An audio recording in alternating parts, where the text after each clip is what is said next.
Many among you must be wondering about the current Mardhar that has started on the different borders of India at the moment, especially in last few weeks. Now, is it something that has happened suddenly in recent few months, or is it something linked to the blunders of the past, or the mistake or the chalakiyan that has been done in past?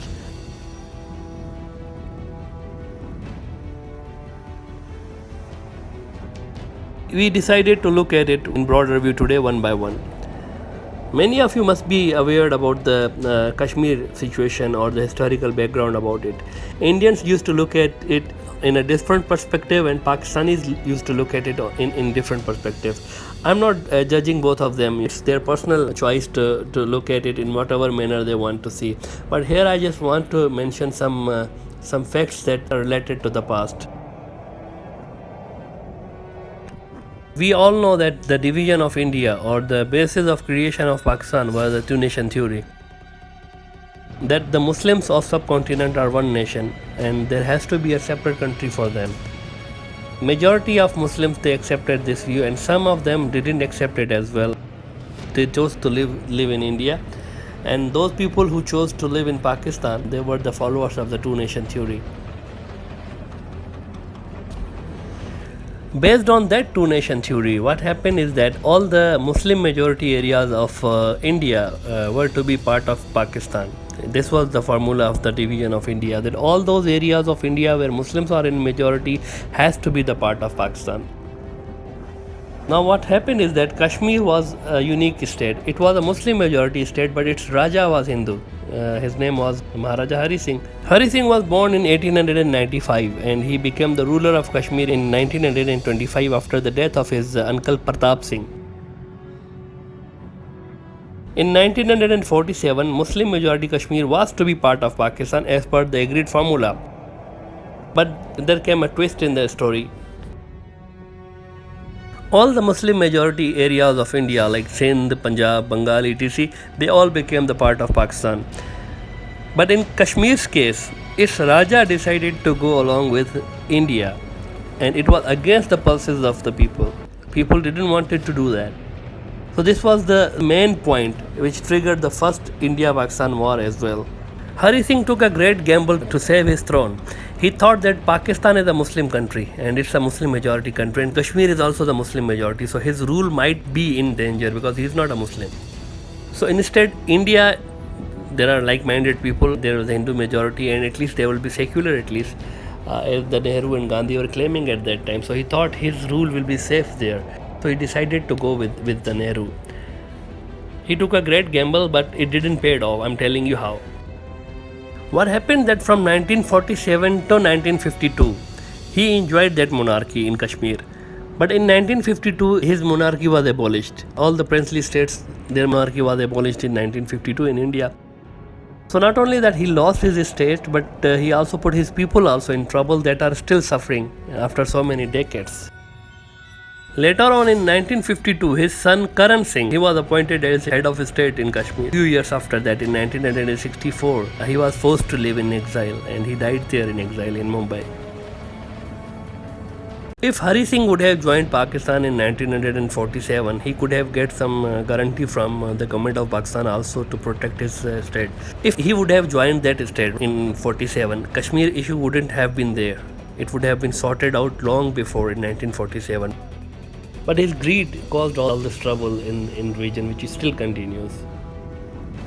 Now what happened in 1947 when Hari Singh wrote to Nehru to send the Indian armies to Kashmir? India slowly started to send their armies, and when Pakistan came to know, Pakistan also started to send their troops and the tribesmen in Kashmir.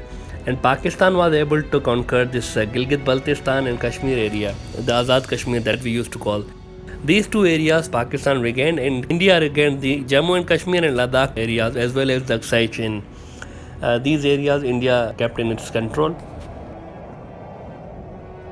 After that, on mediation of United Nations, the war was over and plebiscite was decided that both India and Pakistan will conduct a plebiscite in Kashmir, and the Kashmiri people will decide that with which side they want to live.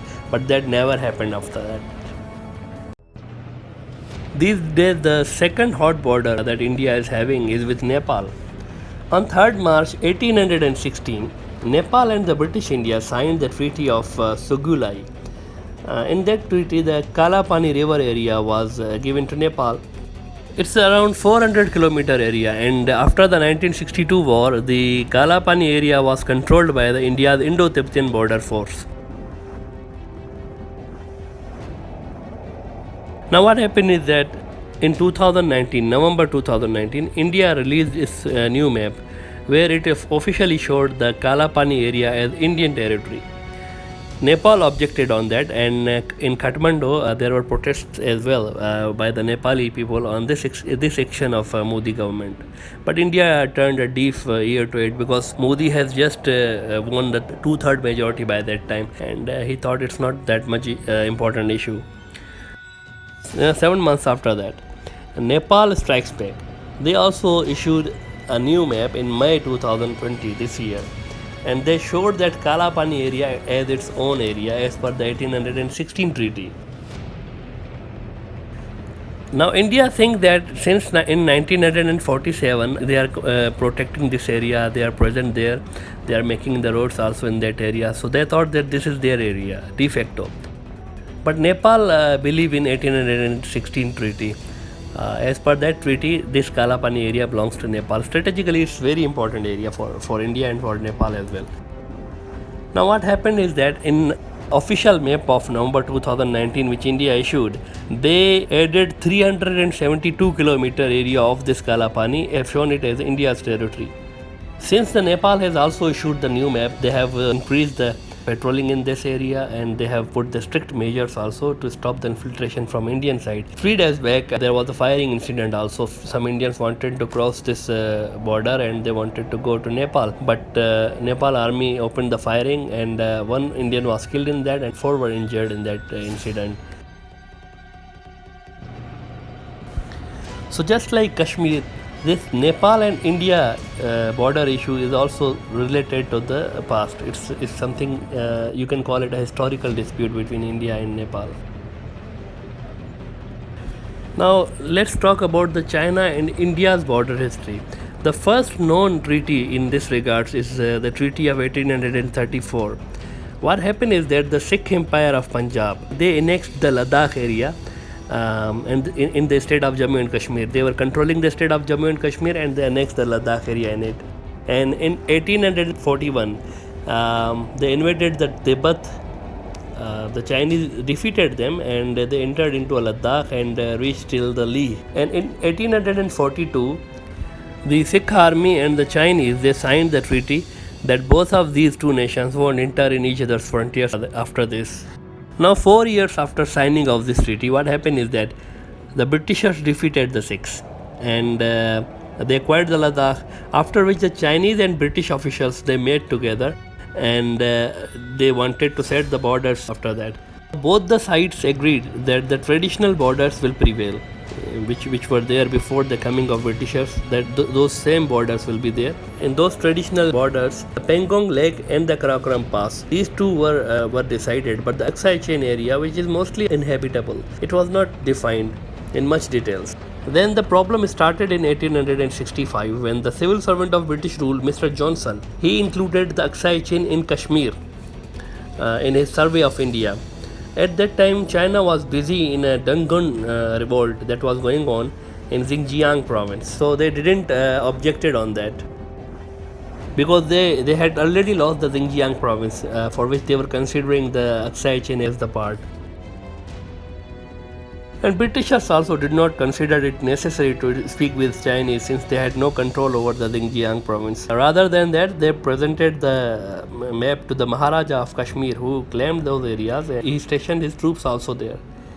Now there again came a twist in the story. In 1878, what happened is that Chinese reconquered the Xinjiang province, and in 1892 they destroyed all the boundary marks at the Karakoram Pass. So as a result, in 1899, the Britishers proposed the revised borders, which included the Aksai Chain as the Chinese territory. These new maps showed the Aksai Chain as the Chinese territory. This map was then used by the Britishers as the official map of India, but they didn't made any post in these areas to assert the actual control. In 1947, after the independence, India fixed its official boundaries and they included Aksai Chin as their part. In 1963, Pakistan and China settled the boundary issues with each other, but India and China still have to fix the border agreement with each other.